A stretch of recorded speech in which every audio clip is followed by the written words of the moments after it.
Based on this, these 108 are divided on the right and the left in the form of Ida and Pingala. They're divided as 54 each. Based on this, we formed a Sanskrit alphabet of 54 sounds. These 54 sounds in two manifestations of feminine and masculine, we have 108. If one listens to music with the necessary involvement, or one involves themselves in the process of what we are referring to as the classical music. Swadhisthana is among the most complex and beautiful way of doing things, but it is also personally a dangerous way of doing things, because if you do too much of it, you may have yourself, but you may lose your body. All the other dimensions are on. One can deliver a god. You can deliver a god and still live and still maintain potency only if all the other six are equally active.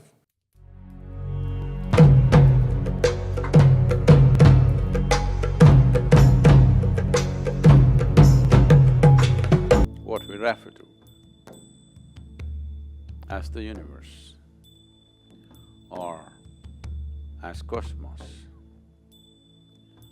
is essentially a complex amalgamation of forms. All these forms, planets, stars, the whole systems, these are all forms. When these forms evolve over a period of time to become efficient forms,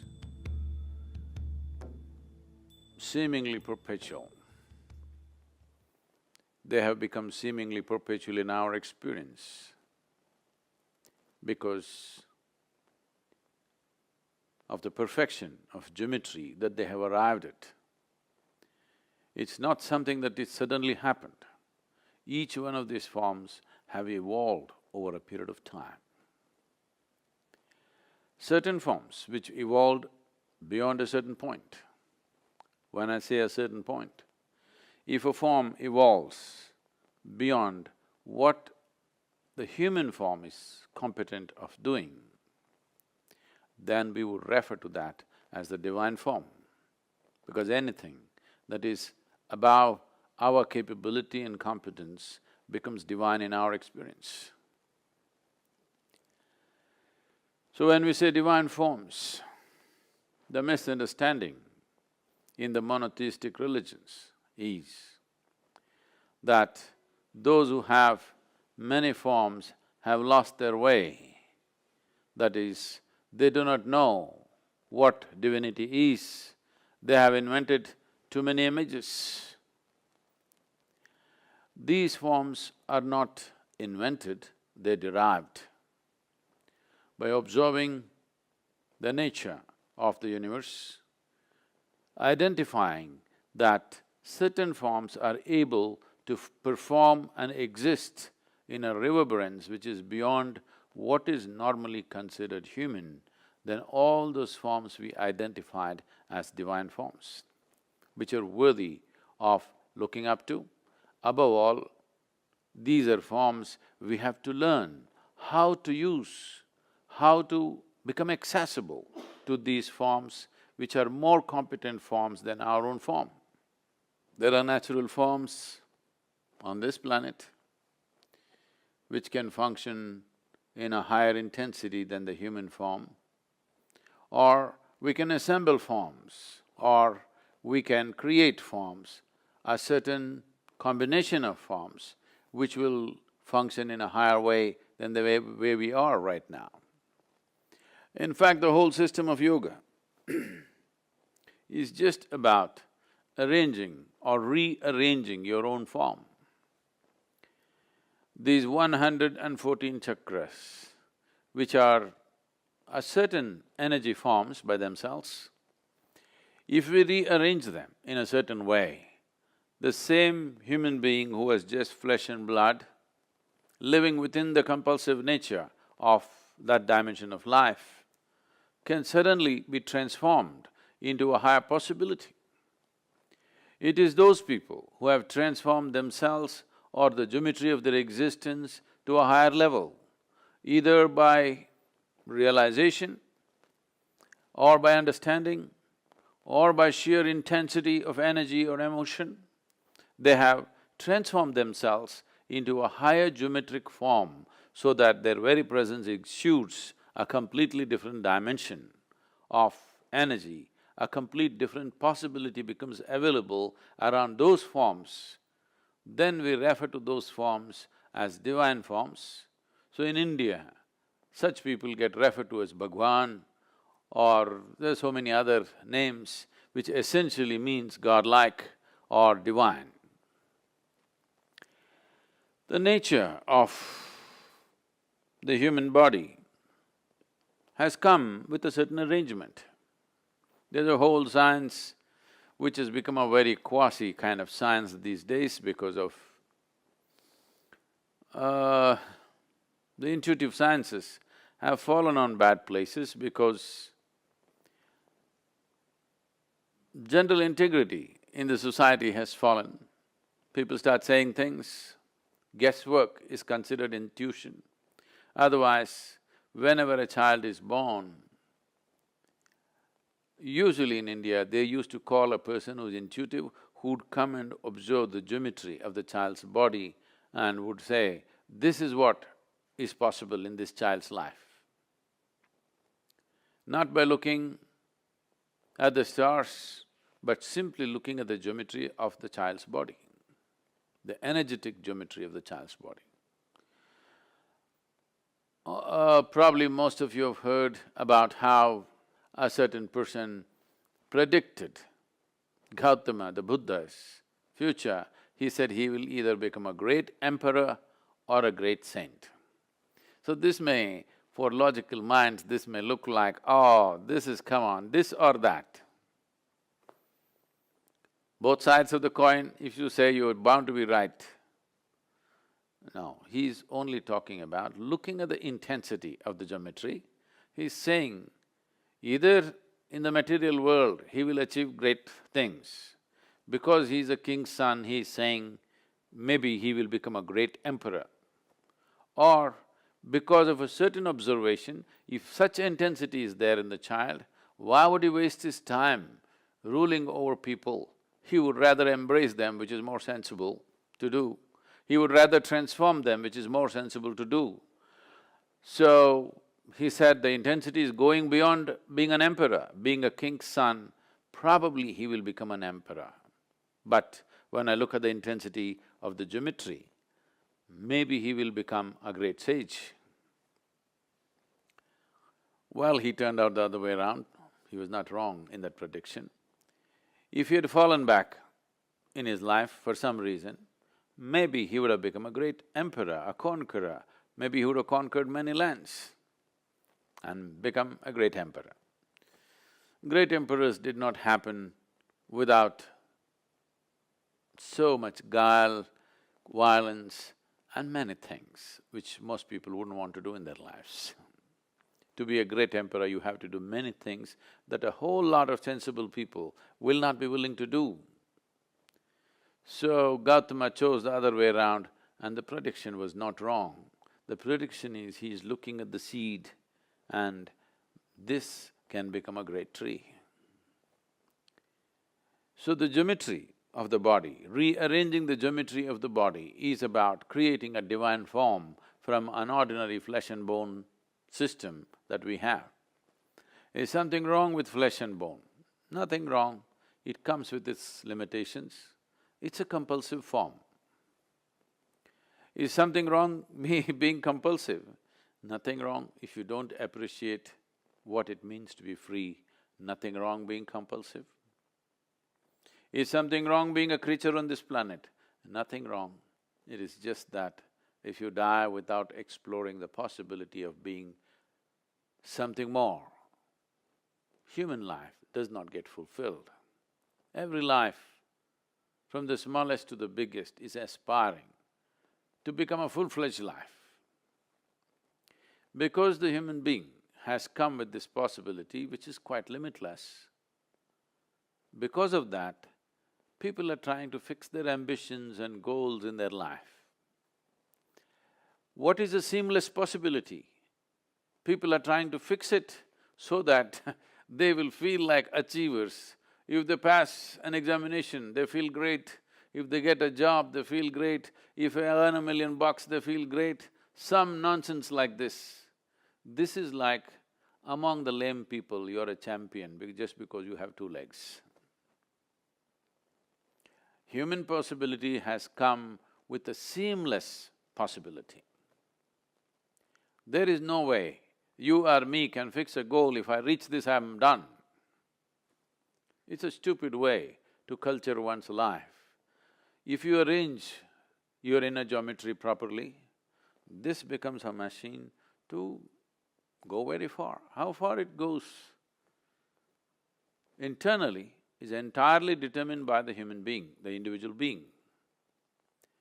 But how far it goes in the world are determined by the times, by the society, the social structures, so many things. You may get knocked down on the way. You may not get crucified, somebody may run you down on Highway 8, you know. So, how far we get in the world are subject to many things.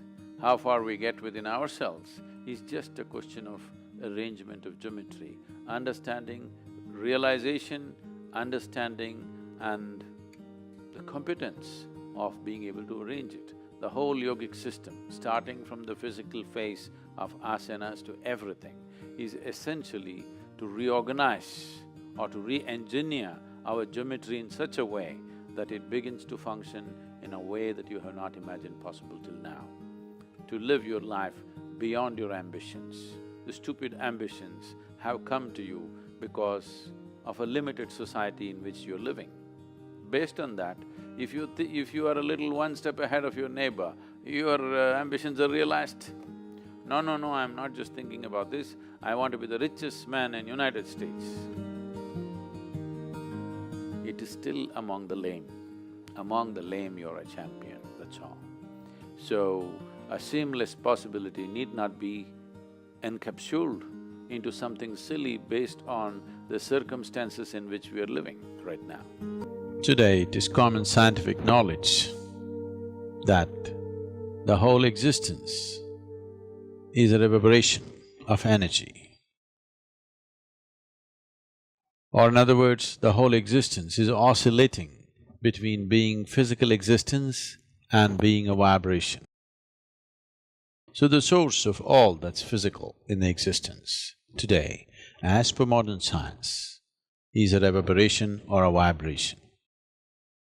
This was recognized by the yogic sciences many millennia ago, and it was said the whole existence is sound, because where there is a vibration, there is bound to be a sound.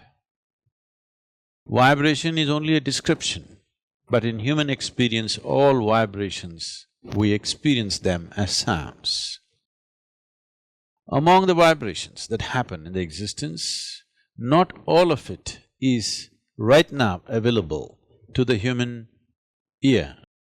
The spectrum of sounds that the reverberations of creation throws out is not fully available to the human ear.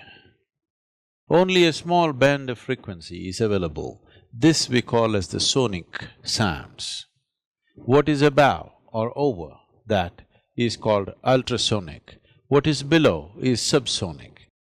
Both the subsonic and the ultrasonic sounds are not available to the human ear unless a human being strives, has the necessary sadhana to go beyond these limitations of a small band of frequencies.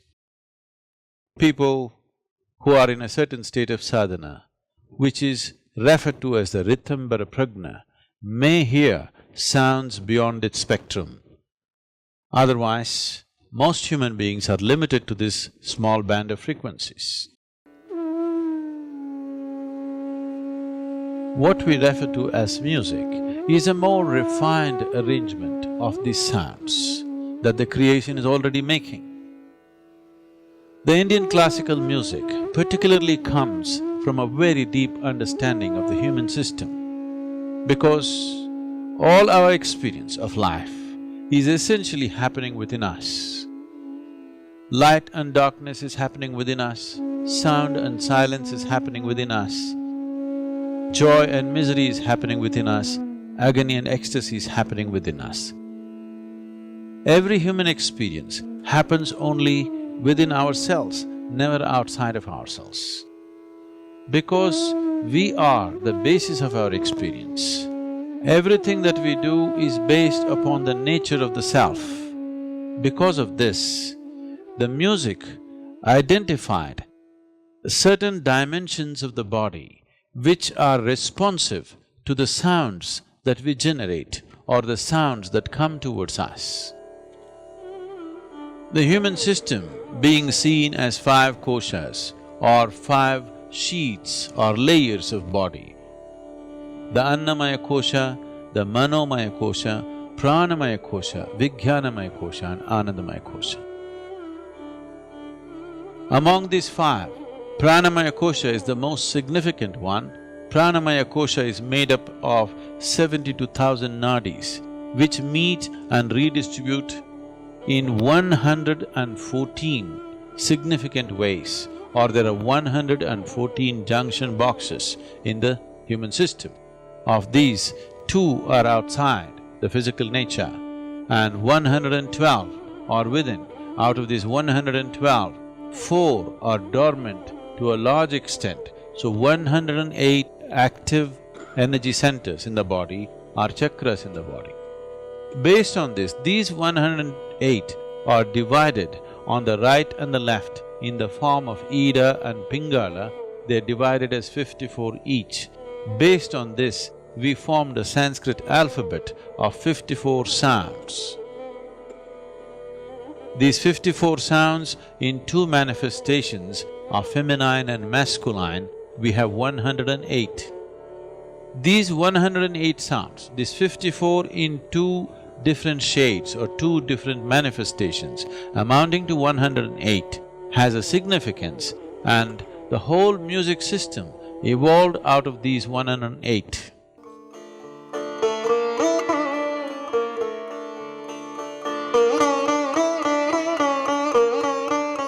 So the Indian classical music essentially is about touching these 108 or activating these 108 chakras or points in the body, which will lead to a natural evolution of the human being to a higher level of consciousness. So music has never been just in a form of entertainment, it has been a way of evolving an individual human being into a universal entity. So this dimension of activating the human system, this dimension of allowing the human system to evolve to its ultimate possibility by using these 108 sounds is called as Nada Yoga. So the Indian classical music is an evolution of this fundamental process of Nada Yoga. If one listens to music with the necessary involvement, or one involves themselves in the process of what we are referring to as the classical music, it is not just about pleasantness of the body, it is not just about the pleasantness of emotion that one goes through. It is a way, it is a method to move out of compulsive cycles of life and transcend those cycles to achieve an ultimate process of freedom and liberation. The classical music is a very refined and wonderful way of delving into oneself. This is one of the most wonderful ways that one can transcend one's limitations and arrive at an ultimate possibility. There are many ways to do this, but this is a wonderful and beautiful way to do it. The next dimension in these 7 dimensions is naturally Swadhisthana. Swadhisthana means the abode of the self. When Swadhisthana sadhana is done, it gives you a certain freedom. The word, in this country, the freedom movement was referred to as Swatantra. Swatantra means… Swatantra means a technology of the self. Swa is self, Tantra means a technique or a technology, a way to become free. Because the biggest bondage is in the way we are reproduced. And the biggest urge is the way the urge for reproduction binds people in body, mind and emotion. So Swatantra means Swadhisthana and Swatantra connected, that you have found a tantra to release the self from these kind of troubles or these kind of compulsions, because now your self is totally free. One of the important aspects of Swadhisthana is, if your Swadhisthana is established in a certain way, your ability to create. At the lowest level, it's purely reproductive. At the highest level, you can create a god if you wish. The technology of god-making came from this because somebody has absolute control over the Swadhisthana, and one can establish what is considered a divine entity.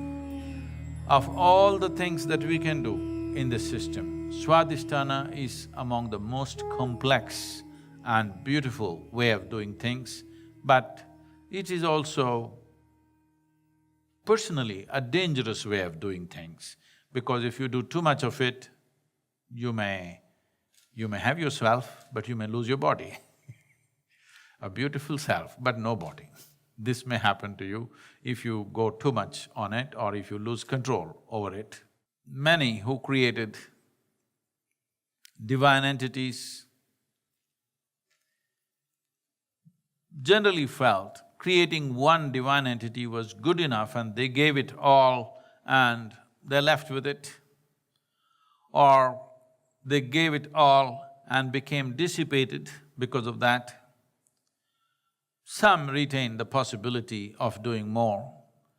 Only if all the other dimensions are on, one can deliver a god. You can deliver a god and still live and still maintain potency only if all the other six are equally active. Only then one can do this. Well, somebody delivered us, that is also important. We are not saying that is not important. That is also important, that's why we are sitting here. That is also an important aspect, but the highest level of delivery would be delivering a divine entity. So one dimension of Swadhisthana is also this, that if you allow or if you strive to take Swadhisthana above its natural compulsions, which are essentially regenerative, you must understand this. Whatever is referred to as sexuality is not about sexuality. Nature is instigating you to reproduce. In modern societies, people have made it out as if it has a purpose of its own. Yes, people are using it to bind themselves to each other, but fundamentally the longing in the body is to reproduce. If this was not there, we wouldn't be here today. But if you're wanting to go somewhere else other than being a cycle of life, other than being a natural cycle of life, if you want to go beyond the cycle, then transcending these dimensions become important. When one masters one's Mooladhara, which got referred to as Kaya Kalpa, you become like a rock. You want to make the body last for a millennia or more. When Swadhisthana sadhana is done, a burst of energy happens. One can deliver a god, but you may lose your body. If you bring any sound to Manipura without opening your mouth, the very body reverberates the sound. When one is dominant in their anahata, they start hearing things. A reasonably stable person can go crazy. The moment Vishuddhi is active, you become occult competent. Disembodied beings will naturally move towards you. Agna means there is clarity. The level of freedom it gives you is tremendous. The Sahasrar is total madness. The moment energy stirs Sahasrar, you drip ecstasy.